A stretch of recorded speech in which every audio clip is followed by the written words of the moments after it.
yang dapat membahayakan keamanan sidang, kecuali aparatur keamanan yang bertugas. Setiap orang yang bertindak menjadi saksi dan atau pihak dalam persidangan wajib menitipkan senjata kepada ketua majelis hakim atau petugas yang ditunjuk oleh ketua majelis hakim setelah amunisinya dikeluarkan.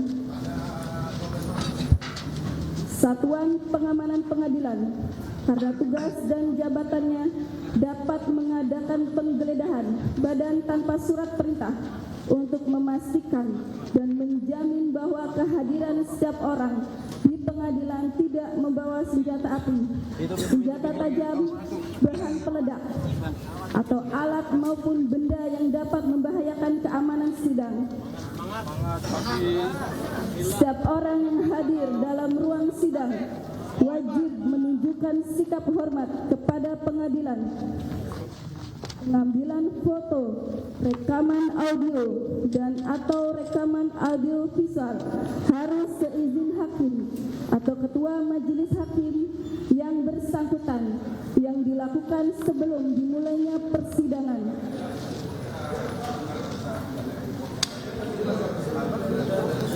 Pengambilan foto, rekaman,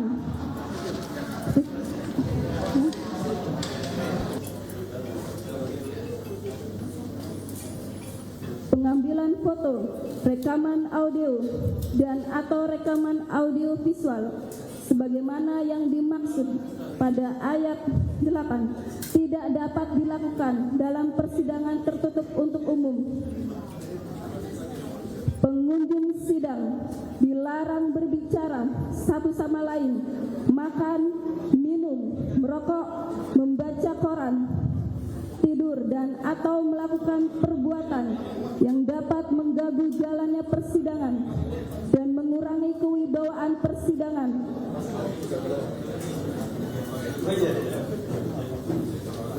Setiap orang yang hadir dalam ruang sidang dilarang menggunakan telepon seluler untuk melakukan komunikasi dalam bentuk apapun dan tidak mengaktifkan nada dering atau suara telepon seluler dalam selama persidangan berlangsung. Setiap orang dilarang membuat kegaduhan, bersorak-sorai, dan atau bertepuk tangan baik di dalam maupun di luar ruangan sidang yang dapat mengganggu jalannya persidangan. Pengunjung sidang dilarang mengeluarkan ucapan dan atau sikap yang menunjukkan dukungan atau keberatan atas keterangan yang diberikan oleh para pihak, saksi, dan atau ahli selama persidangan. Setiap orang dilarang membawa dan atau menempelkan pengumuman, spanduk, tulisan, atau brosur dalam bentuk apapun di lingkungan pengadilan tanpa ada izin tertulis dari ketua atau kepala pengadilan. Setiap orang yang hadir di ruang sidang harus mengenakan pakaian yang sopan dan pantas, serta menggunakan alas kaki tertutup dengan memperhatikan kearifan lokal. Setiap orang dilarang merusak dan atau mengganggu fungsi sarana, prasarana, dan atau perlengkapan persidangan. Setiap orang dilarang menghina hakim atau majelis hakim, aparatur pengadilan, para pihak, saksi, dan atau ahli. Setiap orang dilarang melakukan perbuatan yang dapat mencederai dan atau membahayakan keselamatan hakim, majelis hakim, aparatur pengadilan, penuntut umum, atau auditor militer, penasehat hukum, atau kuasa hukum, satuan pengamanan pengadilan, pihak berperkara, saksi, ahli, dan atau pendamping.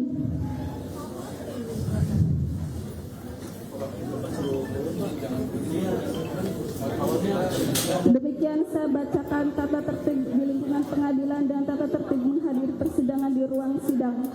Terima kasih.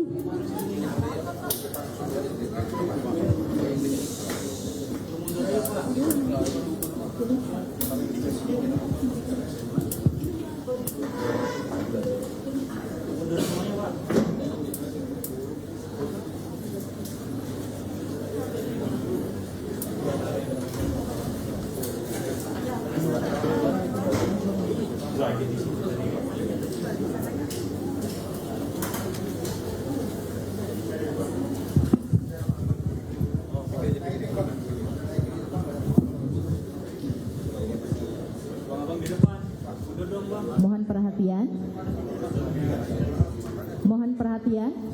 Majelis Hakim memasuki ruang sidang. Hadirin dimohon berdiri.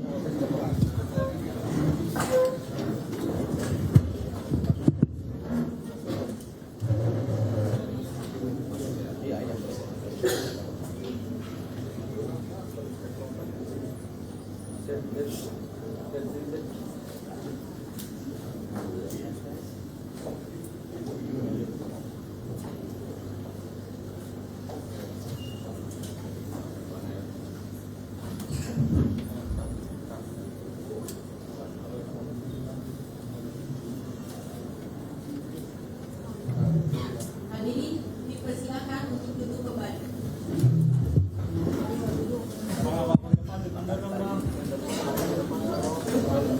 Kejadiannya nggak begitu, Bang.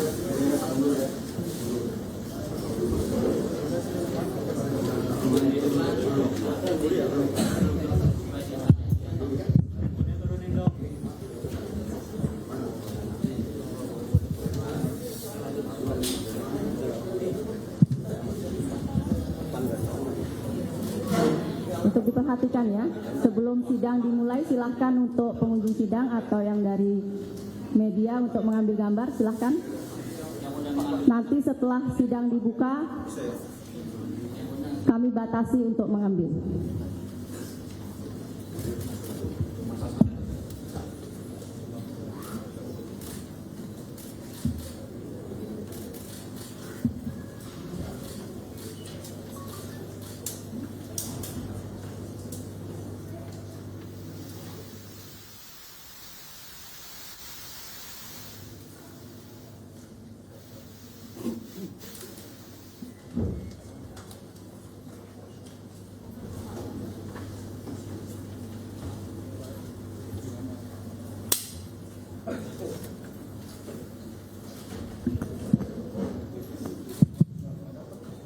Sudah cukup?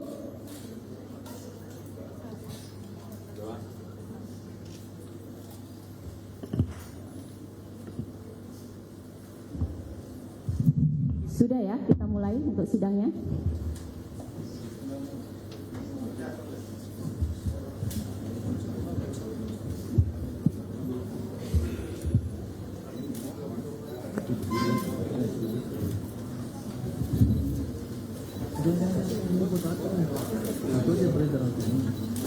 Untuk yang dari kuasa hukum pemohon, sudah tenang? Atau masih? Biar kami kasih waktu. Silahkan. Enggak, ibunya masih nangis soalnya. Sudah? Sudah ya? Bismillah.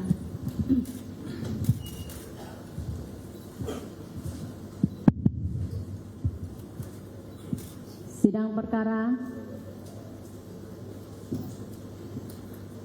pidana peninjauan kembali nomor 1 garis miring 2024 garis miring PN Cirebon junto nomor 16 Pitsus Anak 2016 PN Cirebon dibuka dan terbuka untuk umum. Untuk persidangan sudah dihadiri oleh pemohon dan termohon. Untuk pemohonnya ada? Iya, ada. Silahkan pemohonnya. Sebentar, Yang Mulia. Terima kasih telah dibuka sidang ini. Kami perlu menanyakan, sehubungan dengan proses persidangan awal itu adalah anak, apakah persidangan yang digelar hari ini mengikuti proses tahap awal dulu anak atau terbuka untuk umum atau tertutup? Ini terbuka untuk umum, ya, terbuka untuk umum karena mengingat bahwa perkara peninjauan kembali bukan perkara rangkaian perkara dari sebelumnya yang perkara pidana biasa, kemudian banding, kasasi, ini adalah upaya hukum luar biasa. Jadi kita terbuka untuk umum. Kemudian di dakwaan perkara sebelumnya kami baca tidak ada misalnya mengenai kesusilaan atau apa. Jadi kita buka untuk umum. Ketiga, pemohon yang saat ini sebagai pemohon sudah keluar dan sudah berusia dewasa.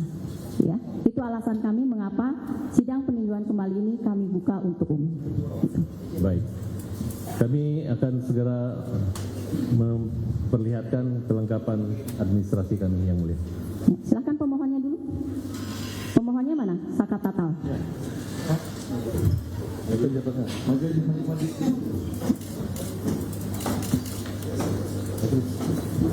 Saka Tatal duduk dulu di situ. Ya. Untuk penasihat hukum silahkan duduk dulu di tengah ya. Ya, sudah siap ya. Ya, bismillahirrahmanirrahim. Kami cek dulu identitas untuk pemohon.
Lahir 6 Februari 2001. Ya, jenis kelamin laki-laki, kebangsaan Indonesia. Tempat tinggal di Kampung Saladara, RT 04 RW 10, Kelurahan Karya Mulia, Kecamatan Kesambi, Kota Cirebon. Benar? Agama Islam, belum bekerja. Ya. Nah, saudara di sini sebagai pemohon peninjauan kembali. Ya. Dalam hadir dalam persidangan peninjauan kembali ini, saudara sudah didampingi oleh para penasihat hukum. Benar ya? Ini para penasihat hukumnya. Benar ya? Ini penasihat hukumnya. Surat kuasa silahkan.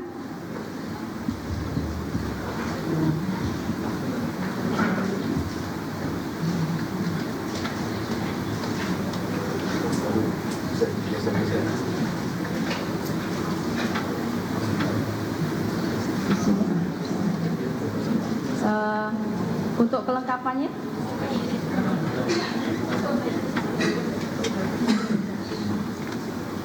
Dr. Farhat Abbas yang satu, Abbasnya,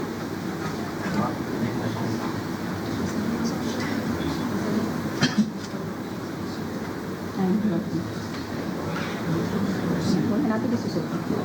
Kita nggak mungkin satu kali sidang selesai. Yang siap aja. Kalau untuk Pak Farhat sudah ya, ini untuk ininya, tapi belum dikopi juga. Sudah dikopi kemana? Itu untuk PTSP, ini untuk ya, nanti nyusul. Ini sudah ya, kami lihat aslinya ya. Tapi di sini dulu nanti diperlihatkan ke pemohon. Kemudian Krisna Mursi.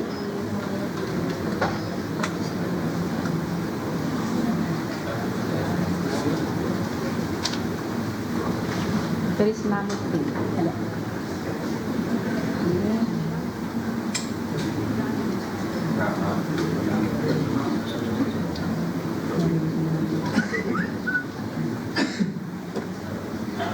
Sini dulu ya.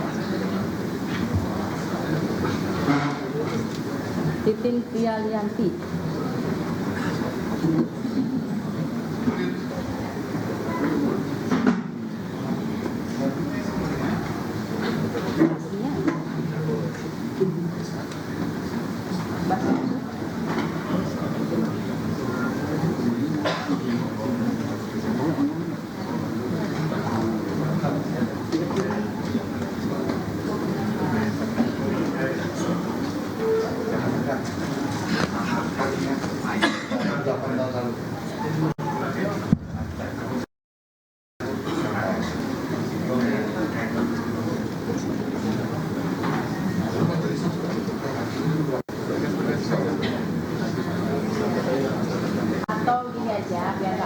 semua di depan.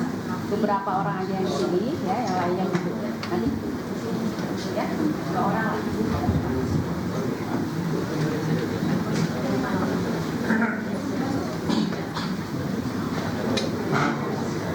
Dr. Fahmi.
Tolong untuk kuasa hukum, ini persidangan, dilarang untuk menerima telepon ya. Ikuti tata tertib persidangan.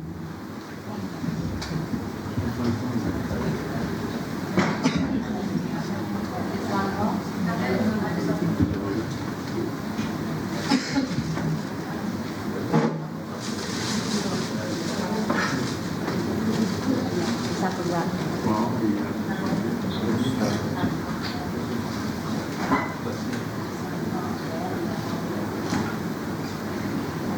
Semua ini kopinya. Kopi rata semua.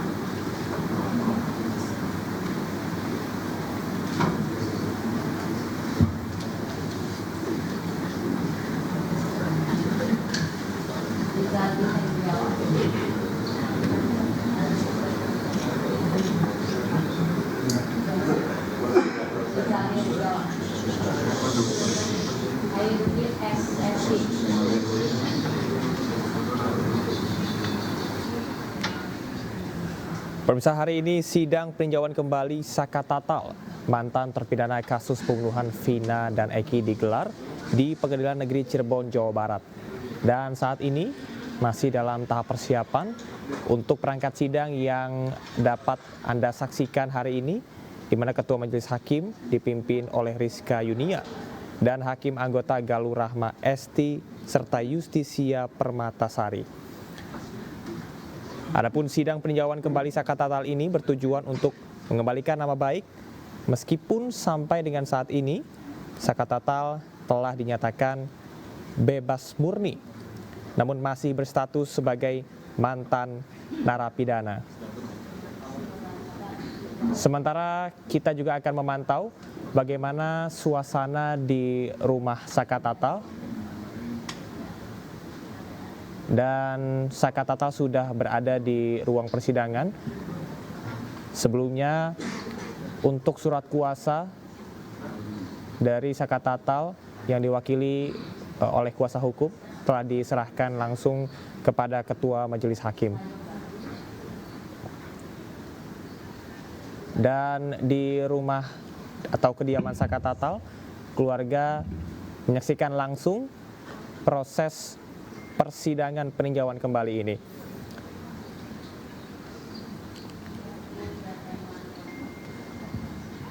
Sementara pemirsa, suasana di luar gedung Pengadilan Negeri Cirebon, Jawa Barat ini terpantau ramai oleh sejumlah warga, dan kami tadi juga memantau ada sejumlah warga yang membawa spanduk dukungan terhadap Saka Tatal.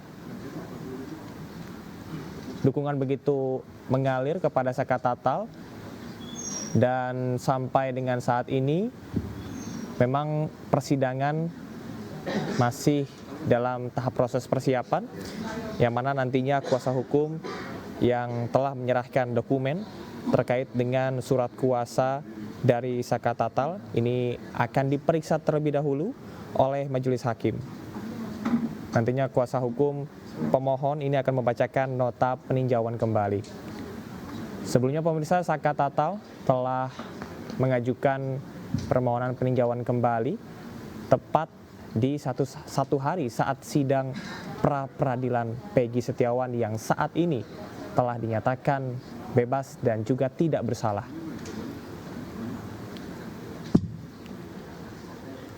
Sebelumnya Saka Tatal ini sempat dipenjara selama 3 tahun 8 bulan dari 8 tahun masa kurungan.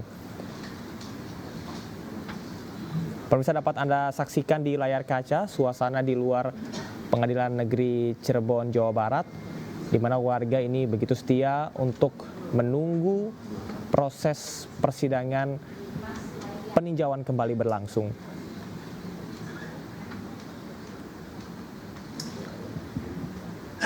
Sejumlah warga nampak antusias untuk mendukung Saka Tatal yang sebelumnya Saka Tatal ini menjadi satu dari 8 tersangka yang ditahan atas kasus pembunuhan Vina dan juga Eki.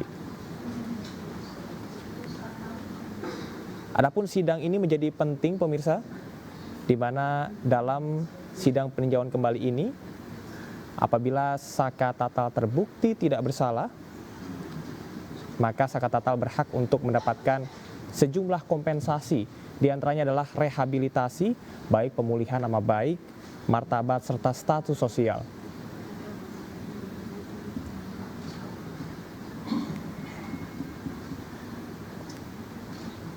Sebelumnya LPSK juga telah menerima berkaitan dengan permohonan Saka Tatal untuk perlindungan saksi dan korban. Hal tersebut salah satu alasannya adalah pengakuan dari Saka Tatal yang menyebutkan bahwasannya dirinya sempat diintimidasi dan juga disiksa selama proses masa tahanan. Pemirsa, urgensi dari persidangan ini tidak hanya berkaitan dengan memperjuangkan nama baik, martabat, dan juga status sosial, namun nantinya sesuai dengan peraturan perundang-undangan nomor 31 tahun 2014, Saka Tatal berhak mendapatkan kompensasi finansial apabila terbukti tidak bersalah.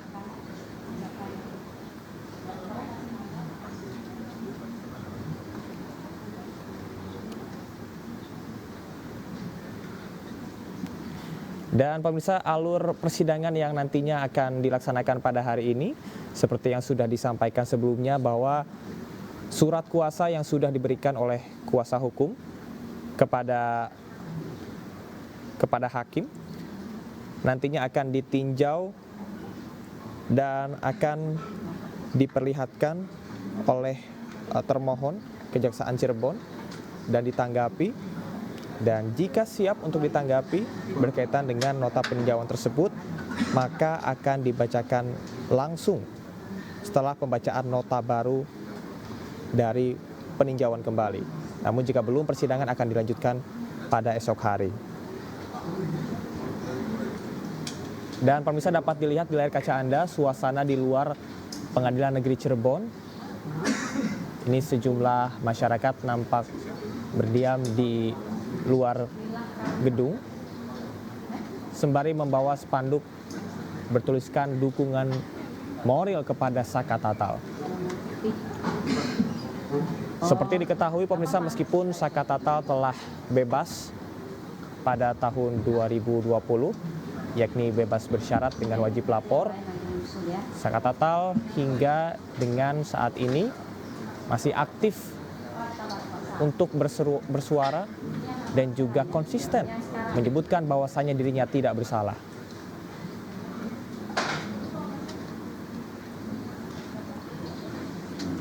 Pada Selasa kemarin, Saka Tatal juga telah resmi dinyatakan bebas murni, sehingga tidak perlu lagi untuk memberikan laporan atau wajib lapor kepada pihak kepolisian. Saka Tatal juga saat ini pemirsa telah menerima pendampingan dan juga perlindungan dari LPSK, yang mana LPSK sendiri juga sudah memberikan pernyataan resmi menerima permohonan Sakatatal untuk mendapatkan hak rehabilitasi psikologis. Hal tersebut dikarenakan adanya dugaan penganiayaan yang dialami dirinya selama menjadi tahanan.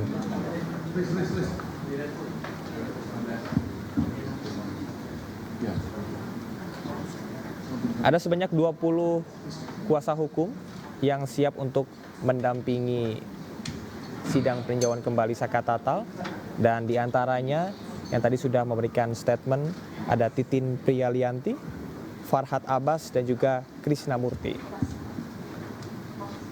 Sejumlah persiapan memang sudah dilakukan oleh tim kuasa hukum untuk proses peninjauan kembali pada hari ini.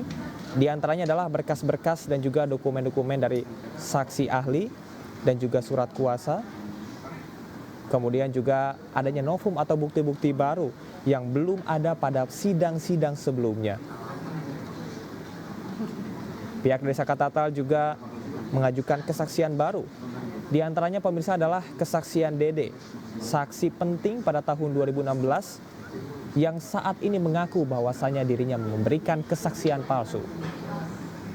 Artinya pemirsa, apabila kesaksian Dede adalah kesaksian palsu, bukan tidak mungkin bahwa Sakatatal terbukti tidak bersalah. Namun tentunya hasil dari peninjauan kembali ini akan dimulai pada hari ini, kita akan nantikan bersama.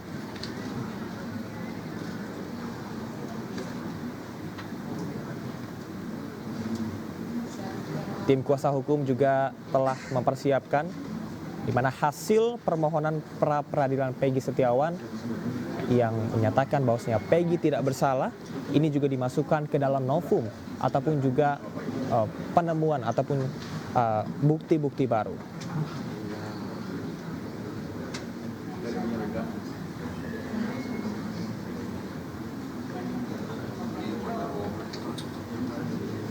Apabila kita mengulas kepada apa yang sudah terjadi pada 2016 silam, pemirsa, saat itu Sakatatal berusia 15 tahun, artinya Saka masih berusia di bawah umur saat terbunuhnya Vina dan Eki yang diduga dibunuh oleh anggota geng motor, dan Sakatatal termasuk ke dalam geng motor tersebut.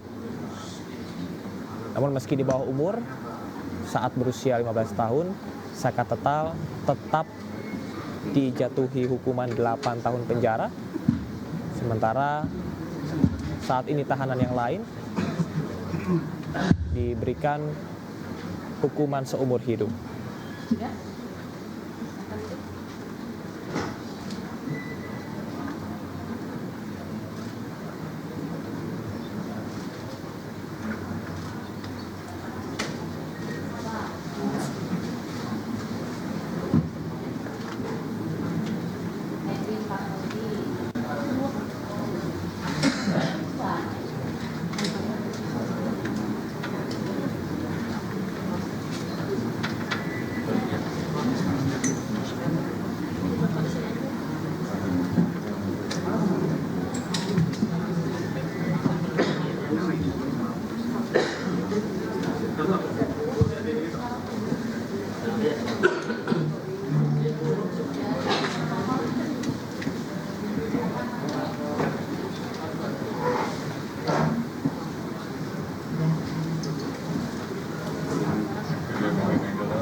Bambang Pejo.